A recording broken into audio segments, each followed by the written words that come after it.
नमस्कार, एक बार फिर से आप सभी का स्वागत है कलाम एकेडमी के डिजिटल प्लेटफॉर्म पर। प्यारे साथियों, मैं हूं विवेक और शुरू करते हैं हमारी दूसरी क्लास को, दूसरे लेक्चर को, जो है विकास के महत्वपूर्ण सिद्धांतों के बारे में। वो कौन कौन से सिद्धांत हैं जो कि विकास की परिभाषा को गढ़ते हैं, या फिर यूं समझ लीजिए कि जिनके ऊपर ये विकास की अवधारणा पूरी तरह से टिकी हुई है। इससे पहले की क्लास में हमने समझा था वृद्धि क्या है। तो वृद्धि क्या थी? शारीरिक अंगों में होने वाली बढ़ोतरी जो कि परिपक्वता तक होती है, जिसे मापा जा सके, जिसका मात्राकरण किया जा सके। ये तीन ही चीजें इसके अंतर्गत शामिल थी। और विकास जो है वो संपूर्ण जीवन में होने वाले परिवर्तन जो गर्भ से प्रारंभ होकर मृत्यु तक चलते हैं, ये बात हमने जानने की कोशिश की थी। अब आइए आगे बढ़ते हैं इस प्रक्रिया में और विकास के सिद्धांतों को समझते हैं।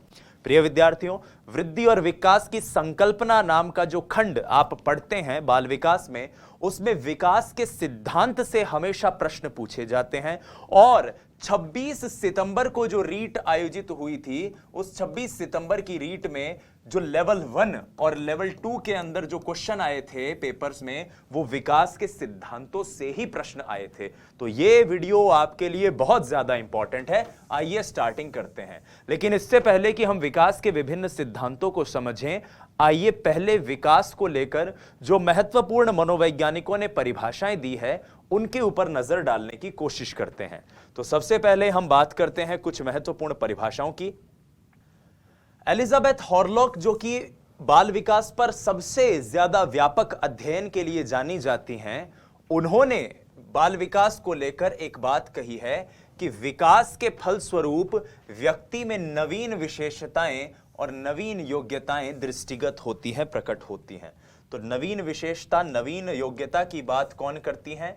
नवीन विशेषता, नवीन योग्यता की बात करती हैं श्रीमती एलिजाबेथ हॉरलॉक।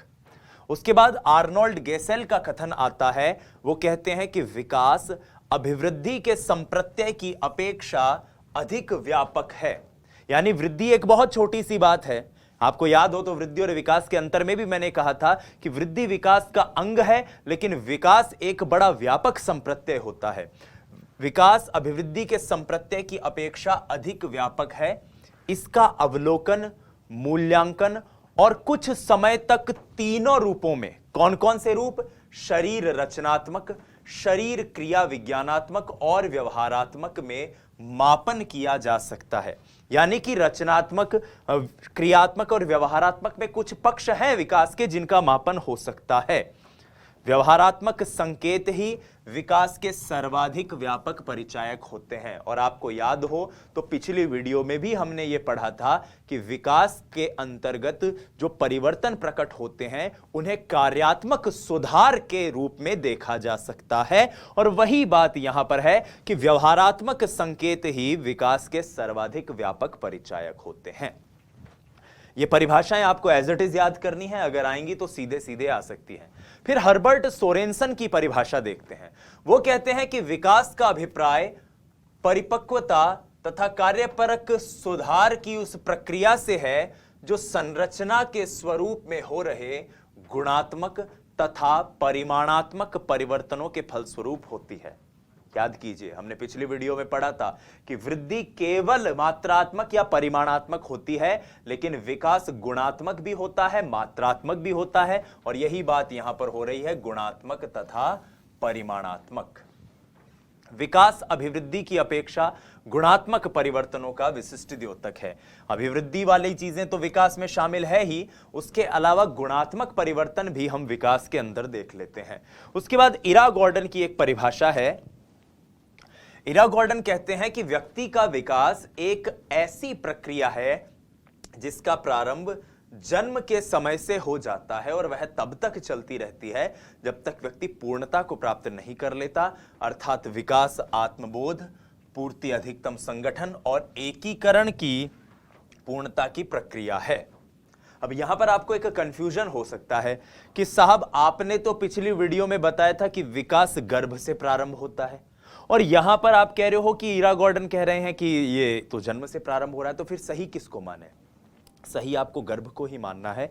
लेकिन इस परिभाषा को भी आपको याद रखना है, क्योंकि यह परिभाषा 11वीं कक्षा की आरबीएससी की जो साइकोलॉजी की किताब है उसमें दी हुई है, इसलिए इस परिभाषा को हम छोड़ नहीं सकते।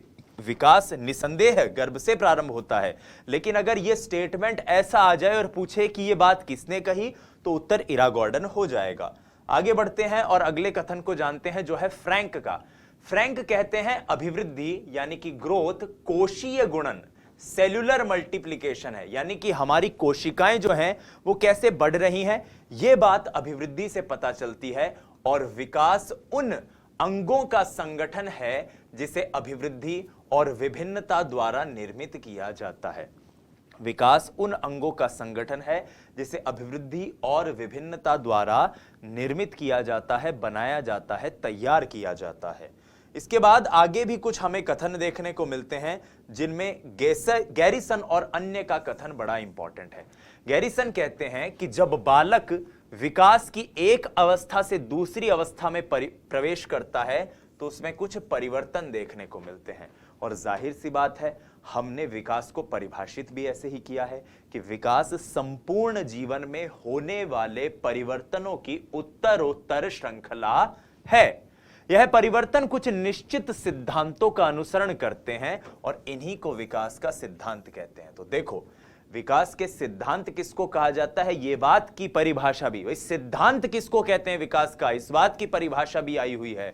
और यह परिभाषा दी है गैरिसन ने कि विकास की एक अवस्था से दूसरी अवस्था में जब बालक प्रवेश करता है तो उसमें कुछ परिवर्तन देखने को मिलते हैं।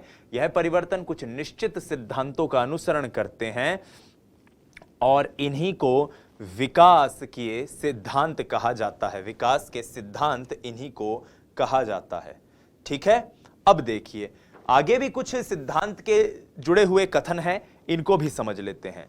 हालांकि स्किनर का यह कथन बड़ा इंपॉर्टेंट है क्योंकि इसी पर विकास का जो पहला सिद्धांत हम पढ़ेंगे वो टिका हुआ है कि विकास प्रक्रियाओं की निरंतरता। क्योंकि देखो, निरंतरता बोलने का मतलब यहां क्या है, मैंने कहा था कि गर्भ से विकास प्रारंभ होता है और मृत्यु तक चलता है। ठीक है,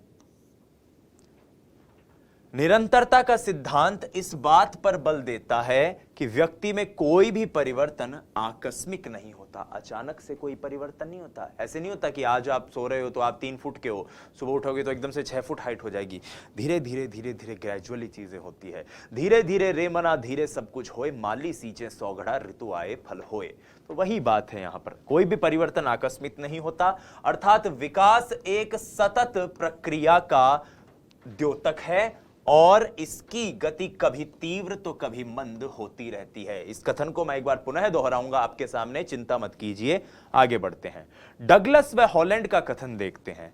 यह कहते हैं कि विभिन्न व्यक्तियों के विकास की गति में भिन्नता होती है। यह भिन्नता विकास के संपूर्ण काल में यानी पूरे जीवन काल में, चिरकाल में व्यक्ति में स्थायी बनी रहती है या यथावत बनी रहती है।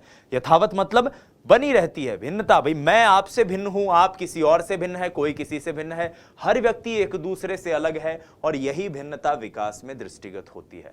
स्किनर का एक और कथन है जो कहते हैं कि यह सिद्ध किया जा चुका है कि वंशक्रम उन सीमाओं को निर्धारित करता है जिसके आगे बालक का विकास नहीं किया जा सकता। यह भी प्रमाणित किया जा चुका है कि जीवन के प्रारंभिक वर्षों में दूषित वातावरण, कुपोषण, गंभीर रोग जन्मजात योग्यताओं को कुंठित और दुर्बल बना सकते हैं। ये कथन है जिससे एक बड़ा सिद्धांत निकल के आता है। मैं पहले ये कथन समझा रहा हूं, फिर जब सिद्धांत आएंगे तब उन कथनों को हम वापस समझेंगे। गैरिसन कहते हैं कि शरीर संबंधी दृष्टिकोण व्यक्ति के विभिन्न अंगों के विकास में सामंजस्य और परस्पर संबंध पर बल देता है। शरीर संबंधी दृष्टिकोण व्यक्ति के विभिन्न अंगों के विकास में सामंजस्य और परस्पर संबंध पर बल देता है। वहीं हार्लॉक कहती हैं कि विकास लयात्मक होता है, RYTHEMIC है ये, रिदमिक न कि, माफ कीजिएगा, लयात्मक होता है न कि नियमित, रेगुलर नहीं होता, लगातार नहीं होगा, ये लयात्मक होगा, नियमित नहीं होगा। ठीक है, लयात्मक होगा, रेगुलर नहीं। ठीक है, आइए अब आगे बढ़ते हैं और इसको समझने की कोशिश करते हैं। तो आइए विकास के सिद्धांतों की यात्रा को प्रारंभ करते हैं। और जैसा कि गैरिसन ने कहा कि व्यक्ति हर अवस्था से दूसरी अवस्था में जब जाता है तो उसमें कुछ व्यापक परिवर्तन दृष्टिगत होते हैं, हमें देखने को मिलते हैं। यही परिवर्तन जब आप जनरलाइज या एकीकृत स्वरूप में देखो तो विकास का सिद्धांत कहलाते हैं। व्यक्ति का विकास बहुत सारे सिद्धांतों पर निर्भर रहता है, यानी कि चाहे मेरा विकास हो, चाहे आपका विकास हो, चाहे हमसे पहले जो लोग इस सृष्टि पर आए हैं उनका विकास हो, या हमारे बाद जो लोग आएंगे उनका विकास हो, सभी का विकास कुछ निश्चित सिद्धांतों का अनुसरण करता है, निश्चित बिंदुओं का, पक्षों का अनुसरण करता है। उन्हीं को हम समझेंगे, और ये सबसे इंपॉर्टेंट टॉपिक है। जैसा कि मैंने बताया कि 26 तारीख को आपके रीट जो आयोजित हुई थी उसमें इससे क्वेश्चन आया था। तो विकास का जो पहला सिद्धांत हम पढ़ते हैं वो है निरंतरता का सिद्धांत। निरंतरता का सिद्धांत, आप सिर्फ इसे समझिए, नोट्स में आपको पीडीएफ में सारी चीजें लिखी हुई मिल जाएंगी।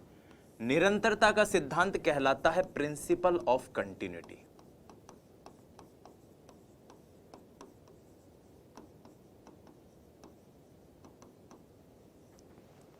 Principle of continuity. इस निरंतरता के सिद्धांत से रीट लेवल 2 में क्वेश्चन आया हुआ है पिछले ही साल। ध्यान से सुनो। निरंतरता का सिद्धांत कहता है कि विकास जो है निरंतर चलता है और विकास एक सतत प्रक्रिया है। विकास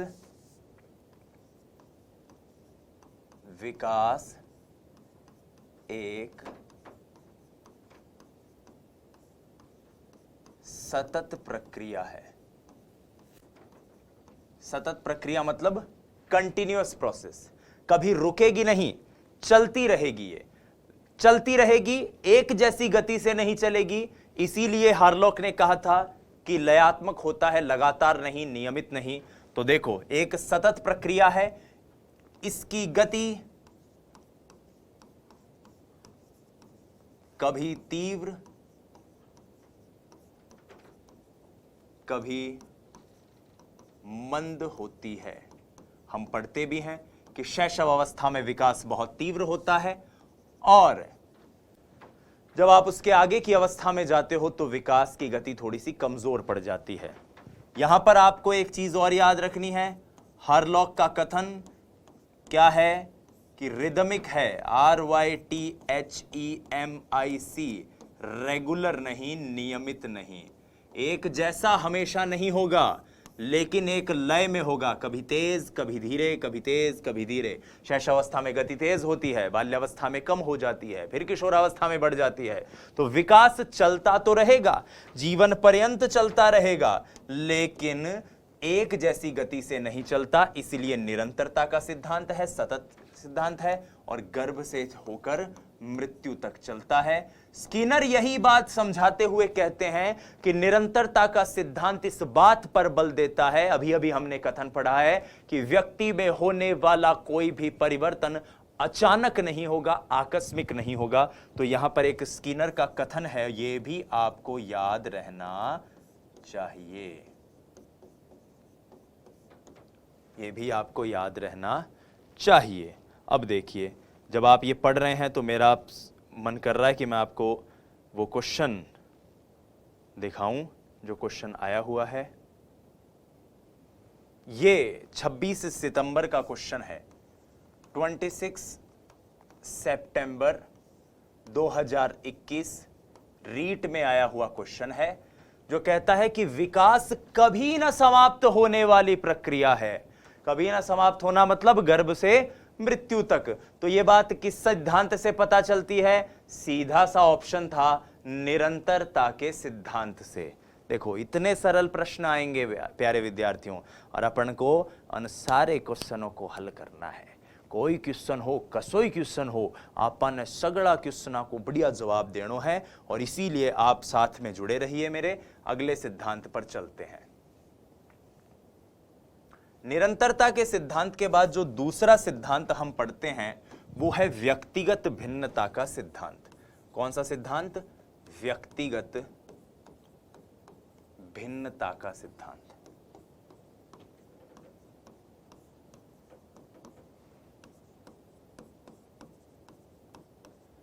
व्यक्तिगत भिन्नता के सिद्धांत से मतलब क्या है?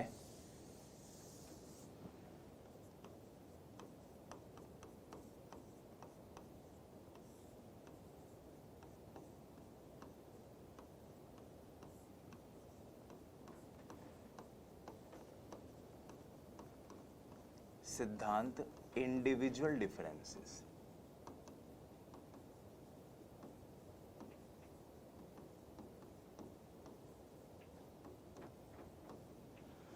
आपने अक्सर ऐसा देखा होगा कि आपकी हाइट जो है वो 5 फुट रह जाती है, लेकिन आपके बड़े भाई की हाइट है 6 फुट। आप जो हैं वो थोड़े से सांवले हैं, आपके बड़े भाई साहब हैं वो गोरे हैं। आप जो हैं, आपके घर वाले बताते हैं कि आप 13-14 माह के थे तब आप चलने लगे थे, और एक भाई है घर में जो कि जब चलता है या चलने की प्रक्रिया में आता है तो वो 10-12 माह का ही चलने लग जाता है। इसका मतलब जो हमारा विकास है उसमें कहीं ना कहीं एक वैयक्तिकता होती है, एक व्यक्तिगत भिन्नता होती है, एक इंडिविजुअल डिफरेंस होता है। हर व्यक्ति का विकास दूसरे व्यक्ति से अलग होता है। हर व्यक्ति का विकास दूसरे व्यक्ति से अलग होता है। तो लिखिए इस पॉइंट को कि विकास एक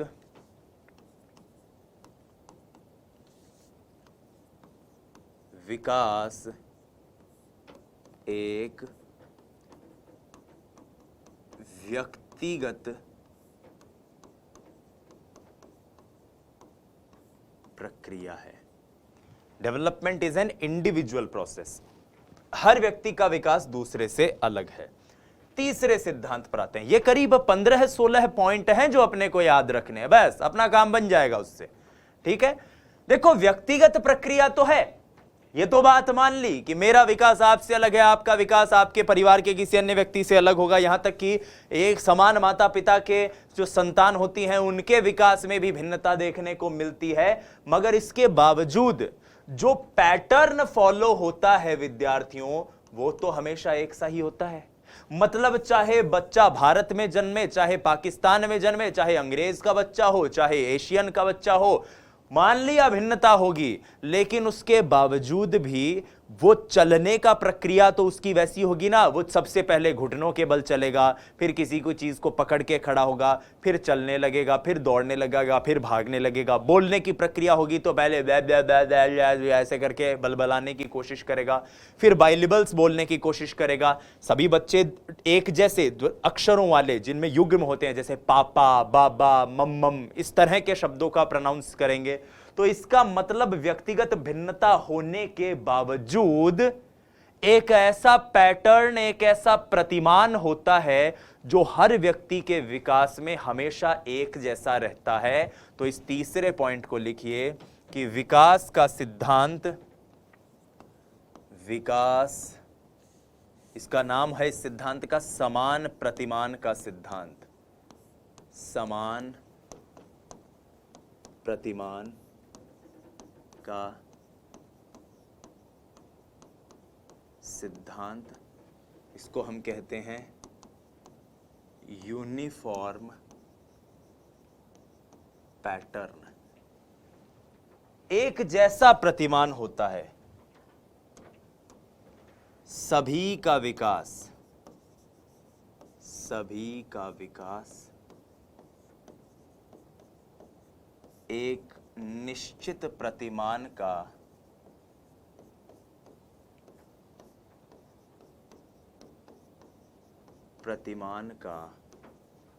अनुसरण करता है।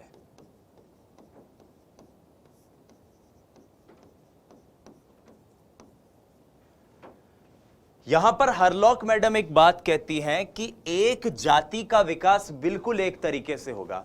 अब आप कहेंगे कि साहब जाति का मतलब क्या, कोई ठाकुर, ब्राह्मण, बनिया, ओबीसी ऐसे जाति? नहीं नहीं नहीं नहीं दोस्तों, यहां जाति का मतलब है मनुष्य जाति। तो विकास में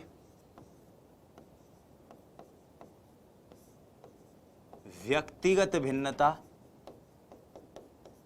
व्यक्तिगत भिन्नता, किंतु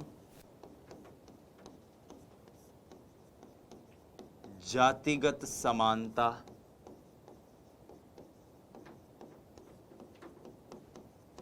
होती है। हर जाति का विकास बिल्कुल एक तरीके से होता है, तो व्यक्तिगत भिन्नता, इंडिविजुअल डिफरेंसेस तो होंगे, लेकिन जातिगत समानता, जो स्पेशल सिमिलैरिटीज है, एक स्पीसी का विकास बिल्कुल एक तरीके से होगा, ये जरूर देखने को मिलेगा। और ये जो स्टेटमेंट मैंने आपको लिखवाया है, इससे भी रीट 2021 में क्वेश्चन आया था, और उस क्वेश्चन को भी मैं आपके सामने यहां पर प्रदर्शित करूंगा। जो क्वेश्चन अब बताने जा रहा हूं वो लेवल 1 का क्वेश्चन है साथियों, लेवल 1 का क्वेश्चन है। ये देखिए, ये क्वेश्चन था वो L1 का क्वेश्चन है, 26 सितंबर 26 2021।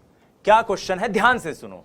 मानव का विकास आजीवन चलता रहता है, ठीक है, तो निरंतरता की बात कर रहा है। आगे क्या कह रहा है, यद्यपि दो व्यक्तियों का विकास एक जैसा नहीं होता। हां, यद्यपि व्यक्तिगत भिन्नता तो होती है, किंतु सभी सामान्य बालकों में विकास का क्रम एक सा रहता है।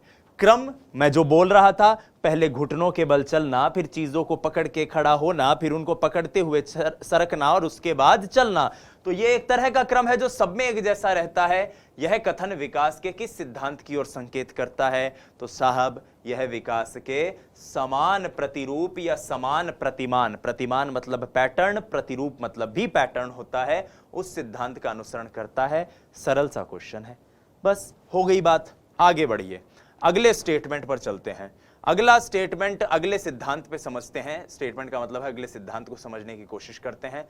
तो समान प्रतिमान के सिद्धांत को समझने के बाद अब हम विकास के तीसरे सिद्धांत पर चलते हैं, और विकास का तीसरा सिद्धांत कहता है, स्टेटमेंट है कि विकास सुव्यवस्थित क्रम में होता है, सुव्यवस्थित क्रम में होता है,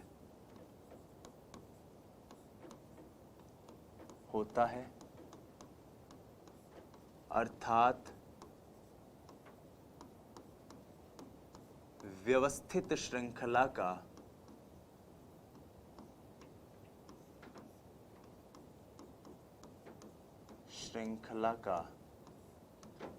अनुगामी है।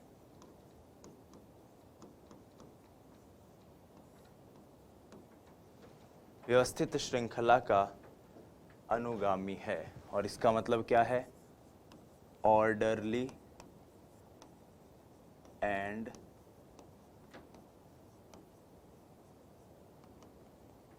प्रोग्रेसिव। एक ऑर्डर में होगा, एक सुव्यवस्थित क्रम में होगा, और एक व्यवस्थित श्रृंखला का अनुगामी है। हर बच्चा एक ही जैसा क्रम, एक ही जैसा पैटर्न फॉलो करता है, ये कुछ और नहीं है। समान प्रतिमान के सिद्धांत को एक और बेहतर ढंग से कहने का तरीका है, कथन का तरीका थोड़ा सा अलग है। चौथे नंबर के स्टेटमेंट पर चलते हैं। मेरे ख्याल से ये चौथा था, अपन ने गलत लिख दिया है ना, चलो मैं इसको वापस कैंसिल कर देता हूं। ये 4 नंबर स्टेटमेंट है। 5 नंबर स्टेटमेंट पर बढ़ते हैं। 5 नंबर स्टेटमेंट कहता है कि विकास वंशक्रम और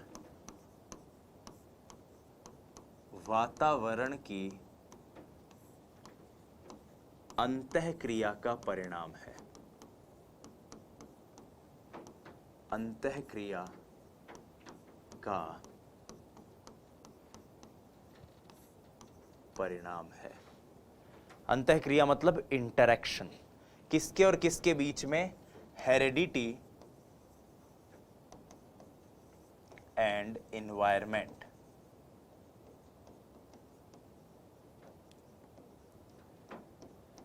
प्यारे साथियों, हम में जितने भी गुण परिलक्षित होते हैं, चाहे शारीरिक हो, चाहे मानसिक हो, चाहे संवेगात्मक हो, संज्ञानात्मक हो, या तो उन गुणों को हमने अपने पूर्वजों से ग्रहण किया है, या तो ऐसा हुआ होगा कि वो गुण हमने अपने पूर्वजों से ले लिए, या फिर ऐसा रहा होगा कि उन गुणों को हमने जिस वातावरण में हम हैं उस वातावरण में रहने के कारण हम में वो गुण आ गए।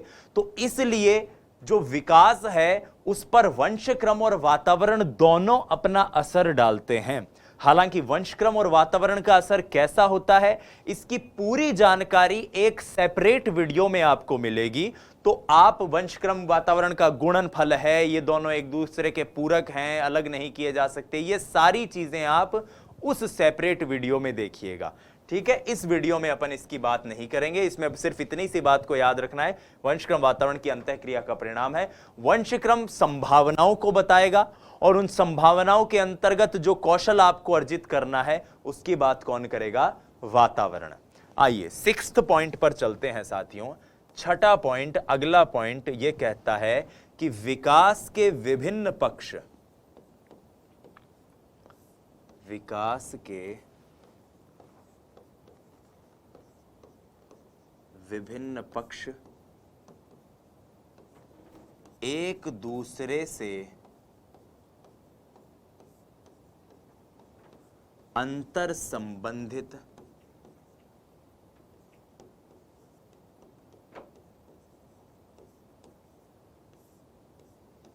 व एक दूसरे पर अंतर निर्भर हैं। ठीक है, विकास के विभिन्न पक्ष एक दूसरे से अंतर संबंधित हैं और एक दूसरे के अंतर निर्भर हैं। इसको आप ऐसे कह सकते हो, inter related and inter dependent. Inter related inter dependent का क्या मतलब है साथियों? इंटर रिलेटेड इंटर डिपेंडेंट को आप एक अंग्रेजी कहावत से याद रख सकते हो, healthy mind lives in healthy body. भाई जैसा आपका शरीर रहेगा, मन और मस्तिष्क भी उतना ही स्ट्रांग रहेगा। इसका मतलब विकास के जितने भी पक्ष हैं, जैसे कि शारीरिक विकास है, मानसिक विकास है, संवेगात्मक विकास है, संज्ञानात्मक विकास है, ये सब एक दूसरे से जुड़े हुए हैं। आप शारीरिक रूप से स्वस्थ रहोगे तो आप मानसिक रूप से स्वस्थ रहोगे, मानसिक रूप से स्वस्थ रहोगे तो आप संवेगात्मक रूप से स्वस्थ रहोगे, संवेगात्मक रूप से स्वस्थ रहोगे तो संज्ञानात्मक रूप से स्वस्थ रहोगे। तो इस प्रकार से सारे पक्ष एक दूसरे से संबंधित होते हैं और यहीं से हमारा अगला पॉइंट बनता है और वो ये बनता है, हालांकि इसी से ही जुड़ा हुआ है, कुछ अलग नहीं है, कि विकास बहुदिशीय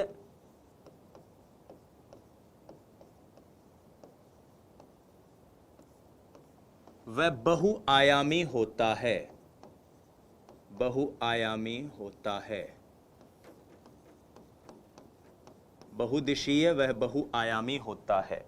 बहुदिशीय मतलब एक समय पर विकास बहुत सारी दिशाओं में हो सकता है। आपका शरीर जब बढ़ रहा है तो आपके खून में वृद्धि हो रही है, तब आपकी हड्डियों में वृद्धि हो रही है, तब आपकी मांसपेशियों में वृद्धि हो रही है। लेकिन जब शरीर में वृद्धि हो रही है तो संवेगों में भी वृद्धि हो रही है, संवेग भी विकसित हो रहे हैं, माफ कीजिएगा। जब संवेग विकसित हो रहे हैं तब आप मानसिक कौशल का भी विकास हो रहा है, तब सामाजिक कौशल का भी विकास हो रहा है। तो इसका मतलब विकास बहुदिशीय और बहुआयामी है, मल्टी डायरेक्शनल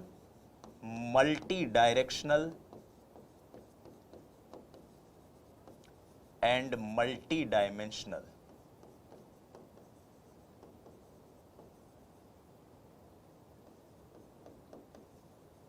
याद रहेगी ये बात। मल्टी डायरेक्शनल मतलब बहुत सारी दिशाओं में हो रहा है और मल्टी डायमेंशनल मतलब बहुत सारे डायमेंशन, शारीरिक विकास के साथ मानसिक हो रहा है, मानसिक के साथ संवेगात्मक, संवेगात्मक के साथ संज्ञानात्मक। तो ये अलग अलग डायमेंशन सारे एक साथ काम कर रहे हैं। ये बहुदिशीय और बहुआयामी विकास की प्रकृति को दृष्टिगत करता हुआ एक कथन है। इसके बाद बढ़ते हैं आगे, अगले कथन को समझने की कोशिश करते हैं और अगला कथन कहता है कि विकास संचयी होता है। विकास कैसा होता है? संचयी होता है। संचय मतलब क्यूमुलेटिव। तो लिखो, विकास संचयी होता है। Development is a cumulative process. संचयी को आप कैसे समझते हो? संचय का मतलब होता है जुड़ना। धीरे धीरे चीजें जुड़ती हैं और एक बेहतर चीज बनती है। इसको आप एक छोटे से मोटिवेशनल कथन से याद रखो कि एक कुल्हाड़ी के प्रयोग से मैं 50 बार चोट मारता हूं और एक चट्टान को तोड़ता हूं, तो 50वीं चोट पर अगर चट्टान टूट रही है तो क्या पहले ही चोट की इंपॉर्टेंस नहीं है?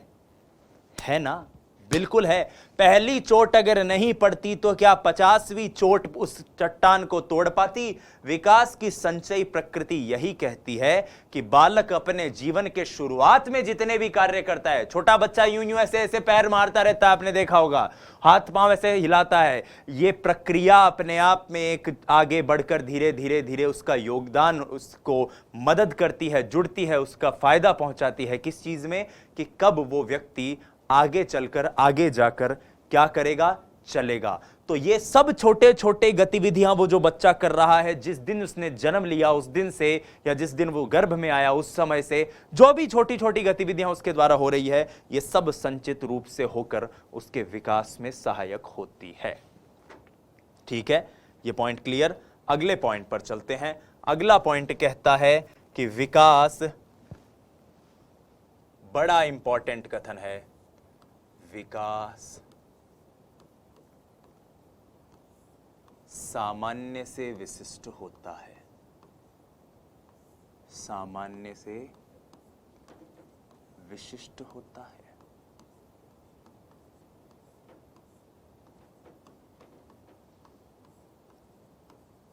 फ्रॉम जनरल टू स्पेसिफिक,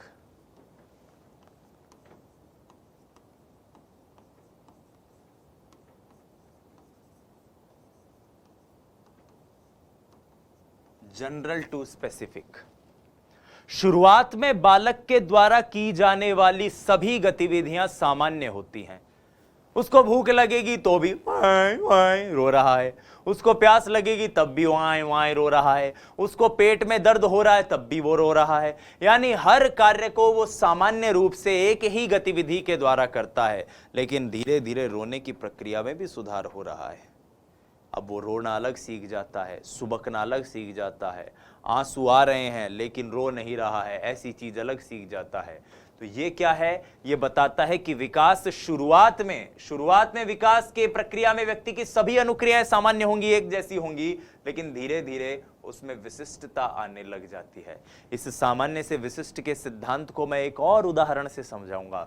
वो उदाहरण जो आप अक्सर पढ़ते हैं, या नहीं पढ़ा है तो अभी पढ़ लेंगे, उस उदाहरण से भी इसको समझने की कोशिश करेंगे। हाल फिलहाल उससे जुड़े हुए मैं एक कथन को और समझा दूं, उसके बाद हम इसके ऊपर चलेंगे। तो लिखो,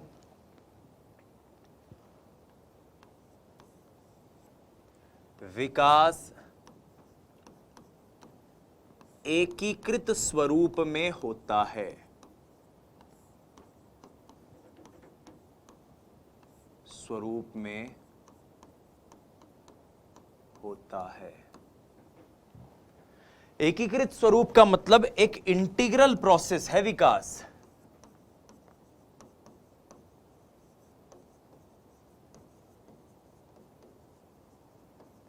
शुरुआत में बच्चा किसी कार्य को करने के लिए अपने पूरे अंग का इस्तेमाल करता है।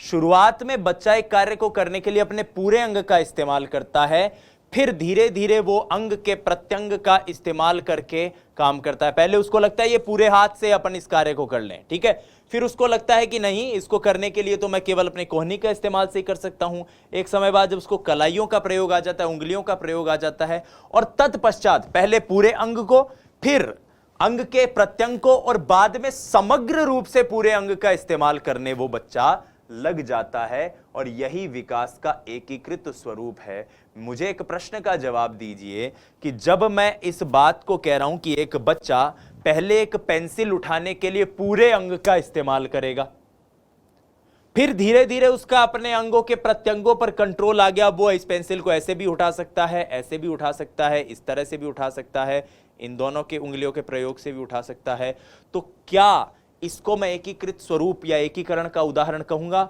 आप कहोगे हां। मेरा अगला प्रश्न है कि क्या मैं इसे सामान्य से विशिष्ट का उदाहरण भी कह सकता हूं? सोच के बताइए, सोच के बताइए कि पहले वो बच्चा सामान्य रूप से इसे पकड़ने की कोशिश कर रहा था, अब उसे पता है कि मैं अपने विशिष्ट अंग का इस्तेमाल करके इसे पकड़ सकता हूं। आपका उत्तर होगा हां। रीट एक बार इस तरह का क्वेश्चन पूछ चुका है, हालांकि इसमें एक और अभी सिद्धांत आना बाकी है। 3 सिद्धांत हैं जो बिल्कुल एक ही उदाहरण पर फिट बैठते हैं, और इसीलिए उस क्वेश्चन में बाद में दोनों आंसर्स को सही माना गया था। उस क्वेश्चन को भी हम यहां पर डिस्कस करेंगे। तो विकास एकीकृत स्वरूप में होता है, यह पॉइंट भी मेरे ख्याल से मेरे सभी दोस्तों को क्लियर हो गया होगा। अगले पॉइंट पर चलते हैं। अगला पॉइंट कहता है कि विकास पूर्वानुमेय होता है, यानी विकास की जो भी संभावनाएं हैं उनकी भविष्यवाणी की जा सकती है। विकास की भविष्यवाणी की जा सकती है। भविष्यवाणी की जा सकती है। कुछ पुस्तकों में इसे आप पूर्वानुमेय पढ़ोगे, जिसको हम कहते हैं प्रेडिक्टेबल इन नेचर। पूर्वानुमेय या प्रेडिक्टेबल का मतलब, अरे एक पुरानी कहावत है कि पूत के पांव पालने में ही दिख जाते हैं। जो व्यक्ति अच्छा है, बेहतर है, वो पहले से ही पता चल जाता है। अक्सर ऐसा नहीं होता कि मान लो कि जो एक बच्चा है उसके वो चल नहीं रहा, 13-14 महीने हो गए चल नहीं पा रहा, मां परेशान, तो कहीं पीछे से दादी रहस्योद्घाटन करती है और बोलती है, अरे इको बाप बियाल कोई हो, वो भी 15 महीना पहले कौन साल हो, तो वो भी कौन साल है। इसका मतलब दादी ये बात जानती है कि ये गुण पिता से इस बच्चे में आ गए हैं। पिता ने भी लेट चलने की प्रक्रिया की थी, ये बच्चा भी लेट चलेगा। तो यहां पर दादी क्या कर रही है, एक तरह से प्रेडिक्शन ही तो कर रही है, भविष्यवाणी ही तो कर रही है। और वैसे आप ये भी कह सकते हैं कि बहुत छोटी उम्र में कलाई की हड्डियों का अगर एक्सरे किया जाए, एसके मंगल साहब इस बात को कहते हैं, तो उस कलाई की हड्डी के एक्सरे द्वारा आप यह बता सकते हो कि प्रौढ़ अवस्था में, एडल्ट एज में जब वो बच्चा जाएगा तो उसकी हड्डियों की साइज क्या होगी, उसकी हड्डियों की शेप कैसी होगी, आकार कैसा होगा। तो विकास की भविष्यवाणी की जा सकती है। इस पॉइंट को आप सभी याद रखिएगा। 12वां पॉइंट चलते हैं। 12वां पॉइंट कहता है कि विकास, बालक और बालिकाओं का विकास बालिका व बालकों के विकास की दर में, बालकों के विकास की दर में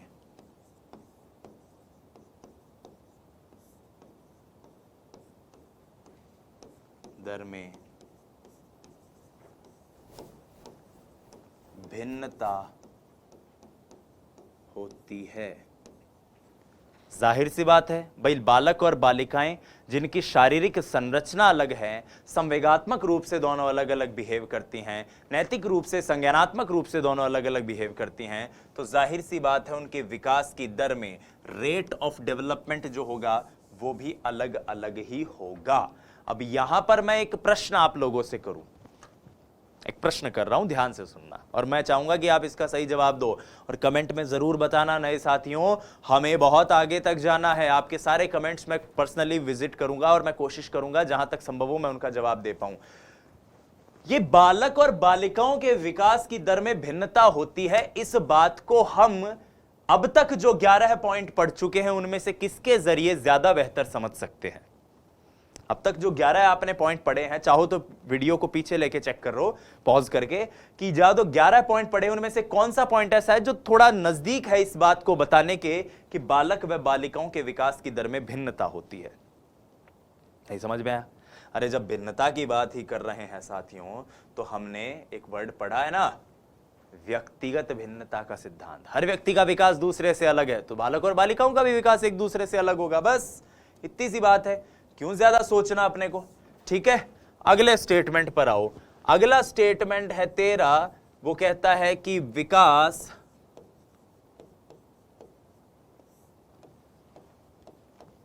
सांस्कृतिक, ऐतिहासिक, भौगोलिक परिदृश्यों से भौगोलिक परिदृश्यों से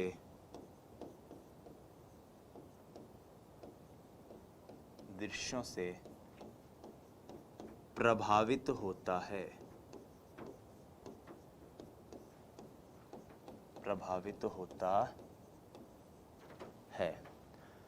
सबसे पहले बात करते हैं भौगोलिक, ज्योग्राफी के वजह से विकास जो है वो जरूर प्रभावित होगा। आपने देखा भी होगा जो चाइना वाले हैं, छोटे छोटे से गुट्टे गुट्टे से होते हैं, आंख ऐसे मीची हुई सी होती है उनकी। जो भारत के लोग हैं वो अलग होते हैं, अमेरिका वगैरह के लोग अलग ही एकदम गोरे चिट्टे से होते हैं। हमारे यहाँ पर अगर वो आ जाएं तो अपनी ये धूप ही नहीं बर्दाश्त कर पाएंगे वो लोग, इतनी गर्मी है जो अपने राजस्थान में होती है। इसका मतलब भौगोलिक परिदृश्य जो है वो व्यक्ति के विकास को प्रभावित करते हैं। क्या संस्कृति व्यक्ति के विकास को प्रभावित करती है? बिल्कुल प्रभावित करती है। अगर संस्कृति का प्रभाव नहीं होता तो हम वाइगोत्स्की को क्यों पढ़ते? वाइगोत्स्की क्या कहता है कि समाज, संस्कृति और भाषा विकास में सहायक होती है, तो संस्कृति विकास को प्रभावित करती है। और तीसरा पक्ष है ऐतिहासिक। ऐतिहासिक मतलब हिस्टोरिकल। पुराना जो दौर था, आज से 100-150 साल पहले जब भारत आजादी के लिए लड़ाई लड़ रहा था, तब के जो युवा लोग थे, आपकी उम्र के लोग थे, क्या उनकी आवश्यकताएं, उनकी जरूरतें, उनका विकास बिल्कुल वैसा ही रहा होगा जैसा आपका है? नहीं। आप इसको वंशक्रम वातावरण से भी समझ सकते हो कि उस दौर में शुद्ध खाना, सब शुद्ध भोजन मिलता था, तो जाहिर सी बात है शरीर ज्यादा ताकतवर था, ज्यादा विकास अच्छा विकास होता था। और अब जो है वो खाने में मिलावट और इतना ज्यादा प्लास्टिक और इतना ज्यादा उसके अंदर केमिकल्स हम खा रहे हैं भोजन के नाम पे, कि अब आप कह ही नहीं सकते कि शुद्ध चीज मिल रही है। तो जाहिर सी बात है उसका असर भी हमारे शारीरिक विकास पर, मानसिक विकास पर, संवेगात्मक, संज्ञानात्मक विकास पर पड़ रहा है। एक सरल से उदाहरण से इसको समझ सकते हैं। तो सांस्कृतिक, ऐतिहासिक, भौगोलिक तीनों परिदृश्यों से विकास प्रभावित होता है। एक चीज याद रखिएगा, 14th क्वेश्चन, 14th पॉइंट बड़ा इंपॉर्टेंट है कि विकास के अवस्था के अपने खतरे होते हैं।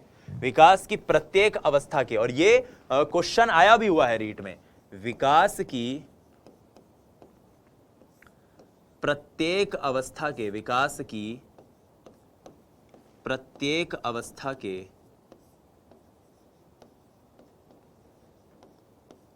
के अपने खतरे हैं, अपने खतरे हैं। डेवलपमेंट हैज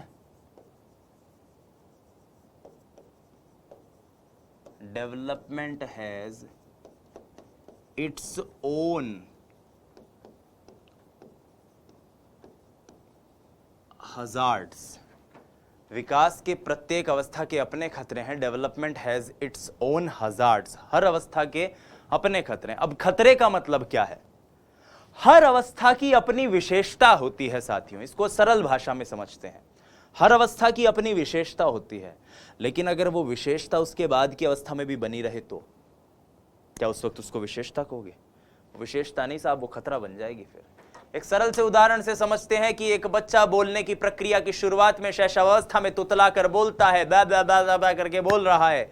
और अब मान लो वही बच्चा अवस्था में आ जाए, आपकी अवस्था में आ जाए, मेरी अवस्था में आ जाए और बोले दुर्जी दुर्जी थाइटलोजी पदा दो, थाइटलोजी पदनी है मेरे को, थी दीपी पदनी है लीत के लिए। तो आप उस बच्चे को क्या कहोगे कि यार ये तो बड़ी टेंशन वाली बात है, तू इतना बड़ा हो गया और अभी भी तुतला रहा है।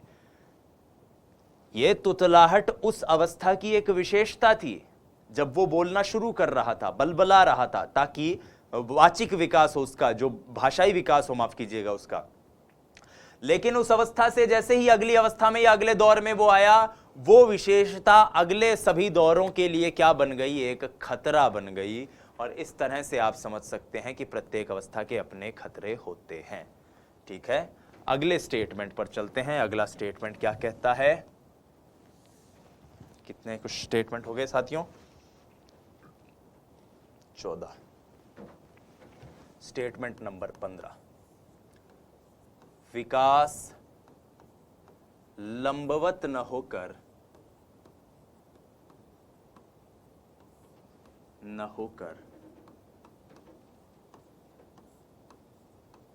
वर्तुलाकार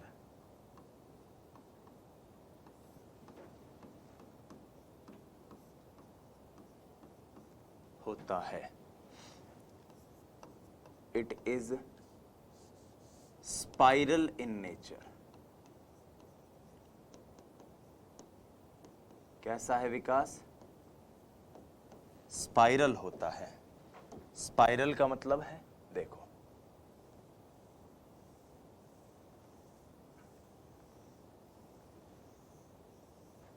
इस तरह से समझो। मैंने ये तो आपको बता दिया था कि विकास हर अवस्था में एक जैसा नहीं होगा। कभी इसकी गति मंद पड़ती है, कभी इसकी गति तीव्र होती है। अब ये मंद और तीव्र क्यों होती है साथियों? ये तीव्र मंद इसलिए होती है क्योंकि एक अवस्था में जब विकास हो जाता है तो सीधा आगे जंप नहीं मारता। कुछ समय तक विकास धीरे होता है। फिर वो धीरे इसलिए होता है क्योंकि इससे पहले की अवस्था में जो तीव्र विकास हुआ है, इसको परिपाक किया जाए, इसको सुदृढ़ किया जाए, इसको कंसोलिडेट किया जाए।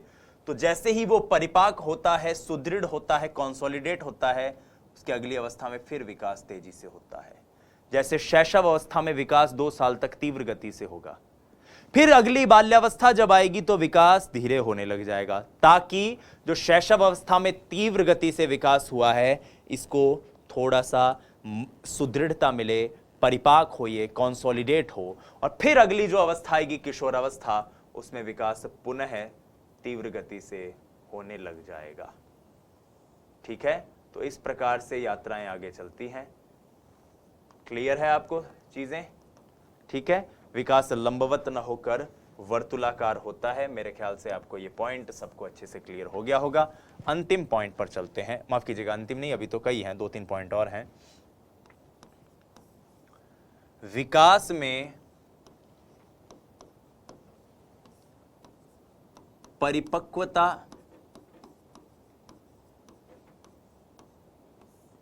व अधिगम की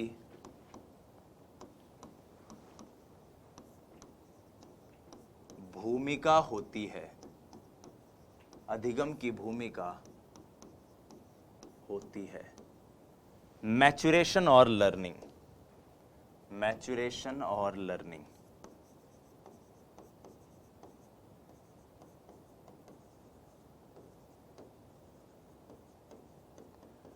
यहां तक कि एलिजाबेथ हरलॉक ने तो अपनी पुस्तक में विकास को परिपक्वता और अधिगम का एक प्रोडक्ट बताया है, गुणनफल बताया है। उन्होंने तो यह कहा है कि परिपक्वता, किसने?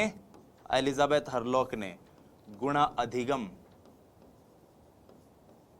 बराबर क्या होगा? विकास। अब इसको आप एक छोटे से उदाहरण से देख सकते हो।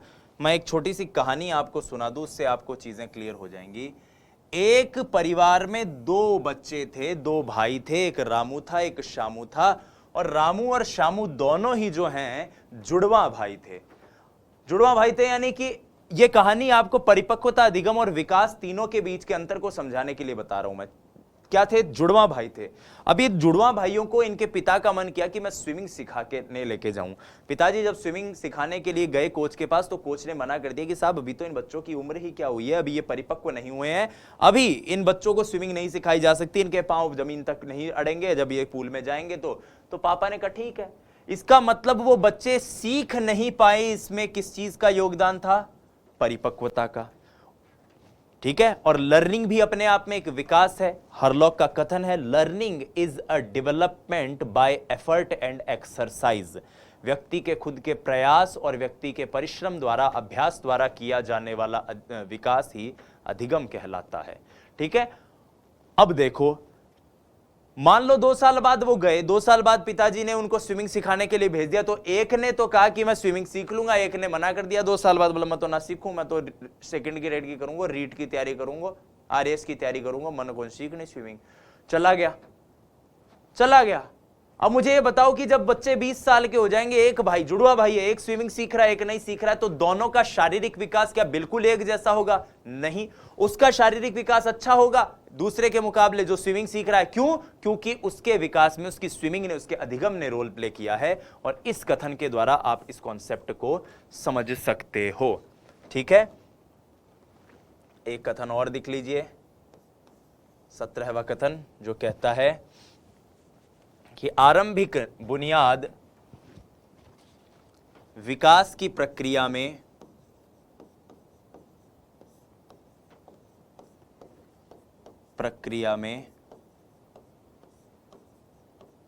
आरंभिक बुनियाद मतलब शुरुआत का विकास, यानी शैशवावस्था का विकास। बुनियाद बाद के विकास से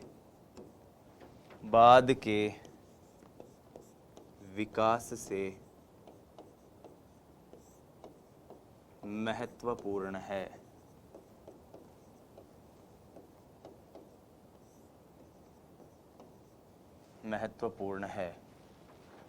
विकास की प्रक्रिया में आरंभिक बुनियाद बाद के विकास से अधिक महत्वपूर्ण है। तो ये चीज क्लियर हो गई आपको, ठीक है। परिपक्वता व अधिगम की भूमिका होती है प्रक्रिया में आरंभिक बुनियाद बाद के विकास से ज्यादा महत्वपूर्ण है। अब दो बड़े महत्वपूर्ण टर्म्स हैं जिनको हमें जानना है।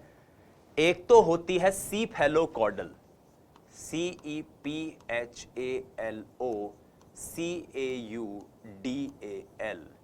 सीफेलोकॉडल का मतलब होता है सिर से पैर की तरफ, सिर से पैर। विकास की प्रक्रिया में व्यक्ति का जो विकास होता है, विकास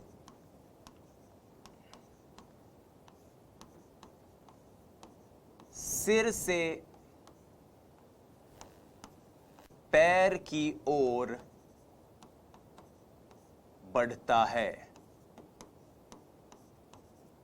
आपने नोटिस भी किया होगा, एक बच्चा जो है वो पहले अपनी गर्दन उठाना सीखता है, फिर इस पर नियंत्रण करना सीखता है, फिर वो बैठा छाती उठाना सीखता है, इस पर नियंत्रण करना सीखता है, फिर धीरे धीरे धीरे धीरे धीरे धीरे उसका नियंत्रण अपने शरीर के अंगों में होता होता अंत में पैरों पर पहुंचता है, और सबसे आखिर में वो अपने पैरों पर खड़ा होना और चलना सीखता है। लेकिन सबसे पहले वो अपनी गर्दन, अपने सिर के ऊपर नियंत्रण करना सीखता है। तो इसलिए सीफेलोकॉडल का मतलब है सै से सीफेलोकॉडल, सै से सिर, सिर से पैर की तरफ। दूसरा कथन है प्रॉक्सिमोडिस्टल। दूसरा कथन क्या है? प्रॉक्सिमोडिस्टल।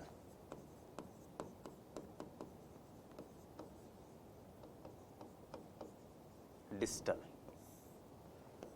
यह है केंद्र से परिधि।